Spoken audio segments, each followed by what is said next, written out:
好來繼續來看海委會主委管碧玲日前佇個面冊鋪一份阿強的軍艦的位置圖，結果互國民黨的立委徐巧芯甲馬文君講這是洩密。海巡署特別出面來批回，講要公布進前已經甲敏感機密的資料來刪除，敢若表示軍艦大約的位置絕對無洩露咱的監控能力。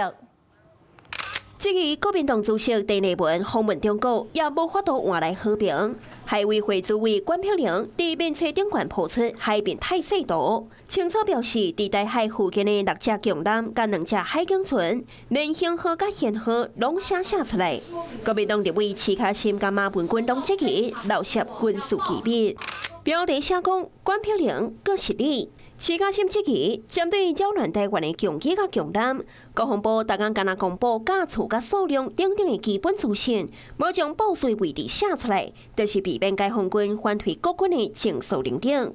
馬文君共款指控管碧玲將海峽監控的機密資訊直接放去網絡頂，就是刁工盜竊機密。不過，也是有不少網友留言問講，所以到底是倒位盜竊到機密？如果不是雙胞胎，你們是共用一個小編嗎？劍指管碧玲，然後批判是洩露軍事機密，這背後中央廚房出的大菜，這個主廚很可能就是中共的當局。對於國軍監控，如果說他要發布相關的訊息，照理說應該是國防部，其實他還是有關我們現在的一個相關的監控能量，所以到底有沒有他自己最清楚。海巡署也聲明，為了讓國人了解中共威脅的態勢，強化全社會的防衛韌性，已經將機密資料提掉，敢若表示強艦大概的防衛爾，強調絕對無盜竊咱監控能力的記錄。就連做過海軍司令的國民黨立委陳永康也認為無盜竊機密。我個人覺得並不是洩密，